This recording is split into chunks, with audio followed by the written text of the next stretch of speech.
talking about the Undertaker. Oh, so the Undertaker looked like a fucking mark, by the way. So I heard him talk about Vince was back into the corner doing the screw job thing. Was like, God damn it, again. yeah, he bought that whole thing, but like I'm talking about like WrestleMania 30. So Vince McMahon is he's saying we all know WrestleMania 30 one of the hardest matches in Undertaker's life. He collapses as soon as he goes back through the joint. He's concussed or Yeah, whatever. concussed and wrestled in like 20 minutes after concussion. Vince McMahon goes on this DVD and says, "I don't think he was concussed. He was just in shock that he was gonna lose to Lesnar." Like I'm like, how can Undertaker watch his back? So Undertaker is loyal to this man beyond like when you're the Undertaker, you watch his back. Do you finally realize this man don't actually give a fuck about you after you've been trying to be a lieutenant for fucking decades for him? Like, did it finally click, Undertaker? Like, stand the fuck up, Jesus. Wrestling court.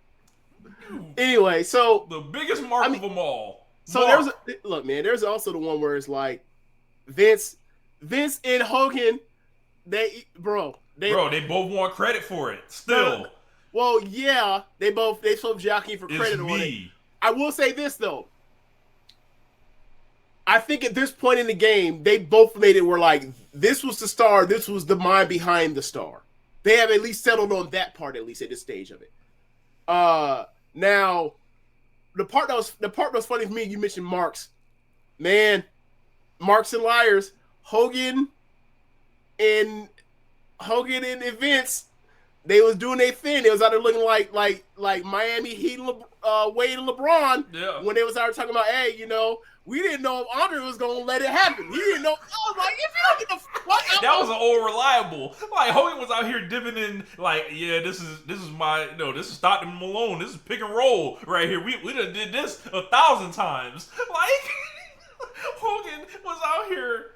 I'm just shocked that he just he didn't add Andre was about to die and all this other shit. Like Hogan has added different twists in it over the years.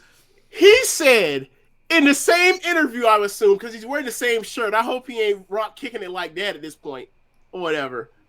But he said at some point, Vince went to Andre to bring him back and told him to go get the surgery because him and Hogan are going to sell out for the 93,000 lion ass. And then he says that he had the surgery and he didn't realize that Andre was in such a bad shape